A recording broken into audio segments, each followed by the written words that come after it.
অন্তস্থ হৃদয়ের তৃষ্ণা, লেখিকা শ্রাবণী ইয়াসমিন, পর্ব ২। ভোর গড়িয়ে সকাল হয়েছে। সূর্যের আলো জানালার ফাঁক গলে আনায়ার খালি ঘরে পড়ে আছে। হঠাৎ নিচতলায় বসার ঘরে রেবেকার চিৎকার ভেসে আসে।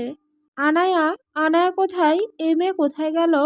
ঘরের এক কোণা থেকে অন্য কোণে, বারান্দা থেকে বাথরুম পর্যন্ত খোঁজাখুঁজি করে রেবেকা। বাড়ির বাতাস ভারী হয়ে যায় তার চিৎকারে। আনায়ার মামা রবিন উঠে এসে বলে, কি হয়েছে রেবেকা? রেবেকার চোখ আগুনের মতো লালচে হয়ে আছে। আনায়া নেই, খাটে বিছানা ঠিকঠাক করা, দরজা খোলা, কিন্তু মেয়েটার কোনো চিহ্ন নেই। তিনি যেন নিজের কানকে বিশ্বাস করতে পারছেন না। কিছুক্ষণ পরেই তার চিৎকারে আশেপাশের কয়েকজন প্রতিবেশী চলে আসে। সবাই গুঞ্জন করতে থাকে, শুনছেন ওই মেয়েটা নাকি পালিয়ে গেছে। কার সঙ্গে যেন পালিয়েছে বুঝি। এক একজন এক এক কথা বলতে থাকে। সবার মাঝে একমাত্র যিনি চুপ করে আছেন তিনি আনায়ার নানু আপা। তার মুখে কোনো আতঙ্ক নেই, চোখে নেই কোনো কৌতূহল। তিনি এক কোণায় কাঠের চেয়ারে বসে জানালার বাইরে তাকিয়ে আছেন, যেন কিছুই ঘটেনি, যেন তিনি অপেক্ষা করছিলেন এই মুহূর্তটির।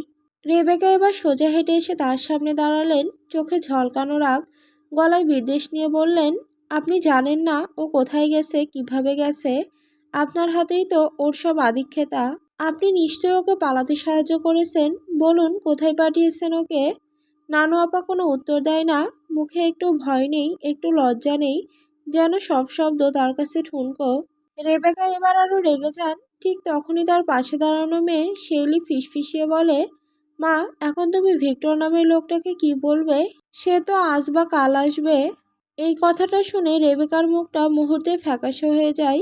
সে যেন হঠাৎ করে নিঃশ্বাস নিতে ভুলে গেছে। তার চোখে আতঙ্ক আর অস্থিরতা জমে যায়। তখনও সবাই কথা বলছে, কেউ আনায়ার চরিত্র নিয়ে মন্তব্য করছে, কেউ পালিয়ে যাওয়ার সম্ভাব্য কারণ খুঁজছে। কিন্তু নানু আপা নিঃশব্দে জানালার বাইরে রোদ্দুরে চোখ রাখেন। তার ঠোঁটে অল্প হাসি, যেন চুপচাপ এক বিজয় ঘোষিত হচ্ছে। তবে এই বিজয় শুধু একটা মেয়ের মুক্তি না, এর পেছনে লুকিয়ে আছে এক ঝড়ো ভবিষ্যতের সম্ভাবনা। তা কি কেউ জানে? আনায়া দাঁড়িয়ে আছে একটা শান্ত নির্জন বাংলো বাড়ির সামনে। তার এক হাতে একটা মাঝারি সাইজের ব্যাগ, আর এক হাতে কাগজের একটা টুকরো, যেখানে এই বাড়ির ঠিকানাটা লেখা ছিল। চারপাশে সে একবার চোখ বুলায়। এ এলাকায় বাড়িঘর খুব কম, ধরে নিলে ২-৩টা মাত্র, তাও বেশ দূরে দূরে। সারা জায়গাটা খুব শান্ত, যেন কেউ কোনো শব্দ না করে হেঁটে চলে। বাড়িটা দেখতে বেশ পরিপাটি, দেয়ালে হালকা সাদা রং, জানালাগুলো ঠিকঠাক লাগানো, বারান্দায় একটা দোলন চেয়ার রাখা, আর দরজার পাশে নাম প্লেট, ইলামন্স। নামটা পড়েই আনায়ার মনটা কেমন যেন করে ওঠে। এই নামটা সে আগে কখনো শুনেছে কি? ছোট্ট একটা গেট খোলা, বাড়ির চারপাশে কিছু গাছপালা, কিন্তু তা ঝোপঝাড়ে পরিণত হয়নি। দেখেই বোঝা যায় কেউ না কেউ এই বাড়িটাকে ঠিকঠাক রাখে।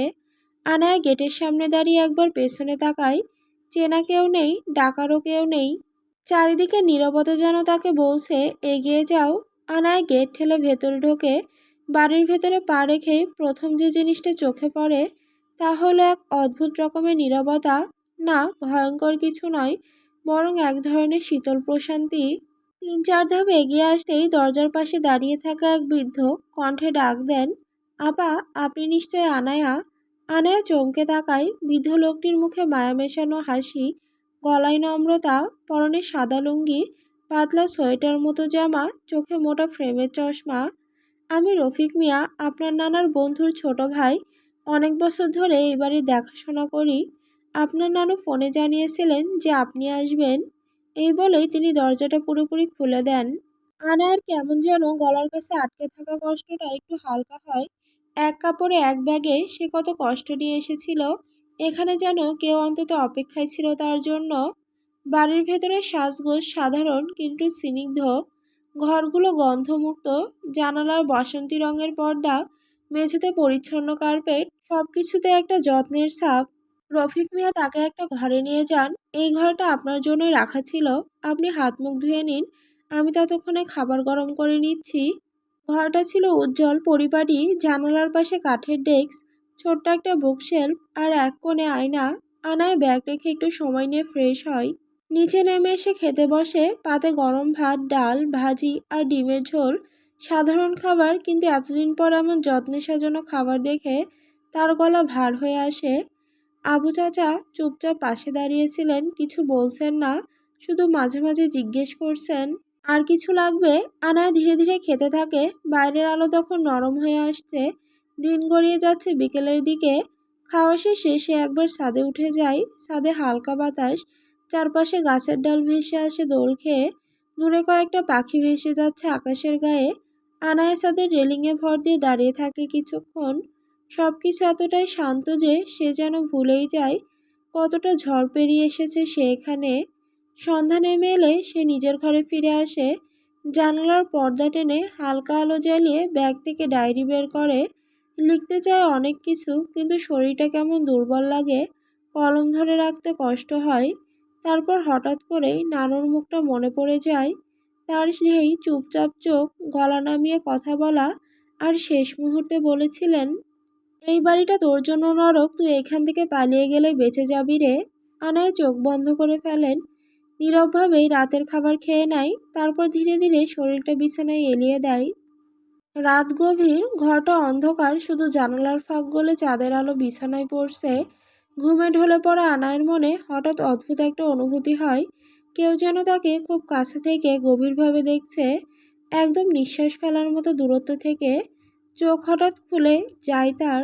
বিছানার পাশে অন্ধকারে কেউ নেই, আলো জ্বলছে না, পিনপতন নীরবতা। তবুও বুকের ভেতরে কাঁপুনি লাগে। একেবারে নিঃশব্দে সে চারপাশে চোখ বোলায়। হঠাৎ তার চোখ আটকে যায় দরজার দিকে। দরজাটা হালকা ভাঁজ করা, ভেতরে ঢোকার মতো না, কিন্তু পুরোপুরি লাগানোও না।